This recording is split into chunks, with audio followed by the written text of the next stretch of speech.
Quick question. If AI algorithm decided you were a criminal, who is responsible for proving it wrong? And not you, right? The system should be responsible. Think about that, because in most cases today, the honest answer is nobody built that process. And I'm not talking about some theoretical future risk. In 2025, a 50-year-old grandmother from Tennessee spent 6 months in jail. Perfect alibi, bank records, timestamps. She was 2,000 kilometers away where the crime happened. Didn't matter. One facial recognition score said she looked like as the suspect. Detectives trusted it. Nobody checked it. Nobody called her. Her name is Angela Lips. She lost her jobs, her home, her car, and her dog while the system figured out it was wrong. A charity paid for her bus ticket home. The police who arrested her didn't cover even that.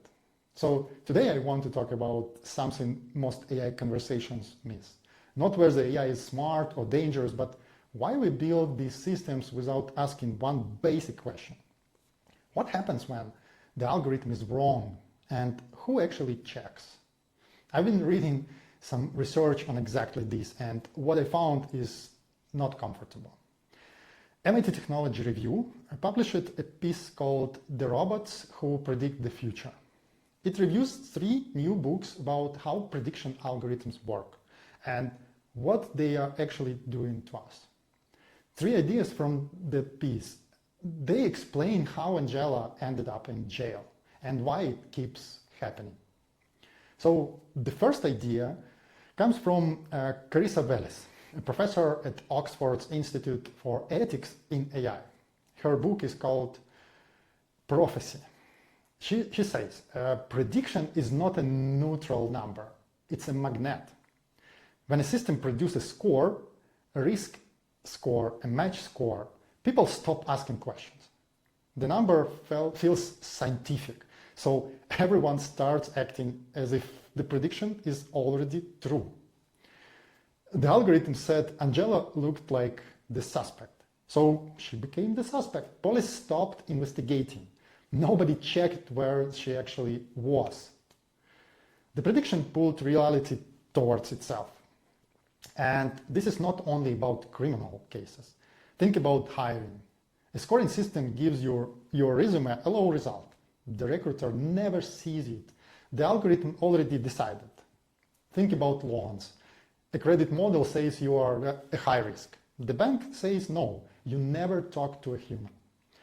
The score is not the starting point anymore. It's the answer, the result. So next, the second idea comes from economist Maximilian Kasy. His book is called The Means of Prediction. To build prediction systems, you need 3 things: data, computing power, and expertise.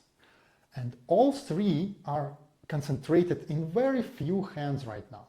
A handful of companies, a handful of governments, which means decisions about millions of people are not made by courts or elected officials.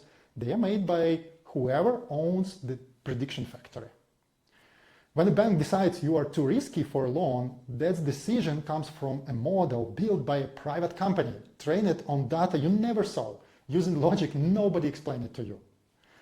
The decision feels official. It feels like a fact, but behind it, it's a private system with no obligation to explain itself. Now, the third idea comes from Benjamin Recht. His point: we didn't just add algorithms to our processes. We used algorithms to push humans out of the decision, because a formula feels more rational, less emotional, more objective. But here's what actually happened.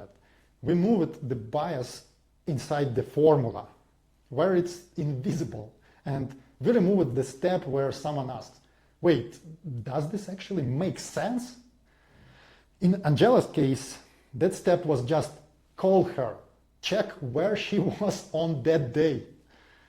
One phone call would have ended this before it started. But nobody was responsible for that check. The algorithm produces the result. The process moved forward.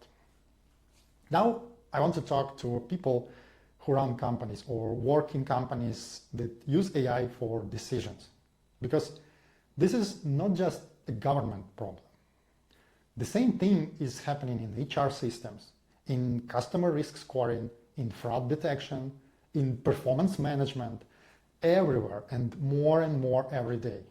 I work with businesses on AI implementation, and the question I ask more and more is not, does your AI work? The question, what happens when your AI is wrong? Because it will be wrong. Every system makes mistakes. That's not a scandal, that's reality. The question is, do you have a process for catching those mistakes before they cost someone their job, their loan, or their freedom? In most organizations, the honest answer is no. There is a score, there is a decision, maybe a button that says submit appeal. That's not governance.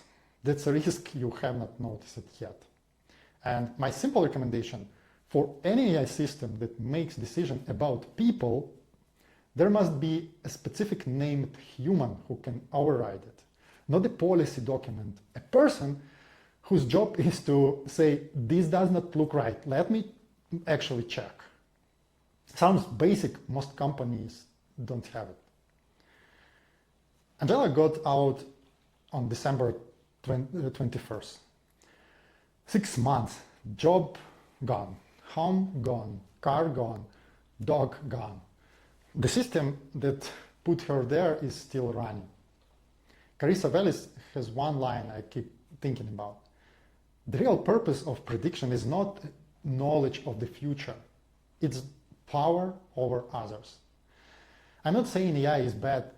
I use it every day and I see real value, but somewhere along the way we stopped asking a very simple question. Who is responsible when the system gets it wrong? If the answer is in your organization is nobody, that's worth fixing before it becomes your headline. If this was helpful, share it with someone who makes AI decisions in their organization. Thank you. See you in the next one.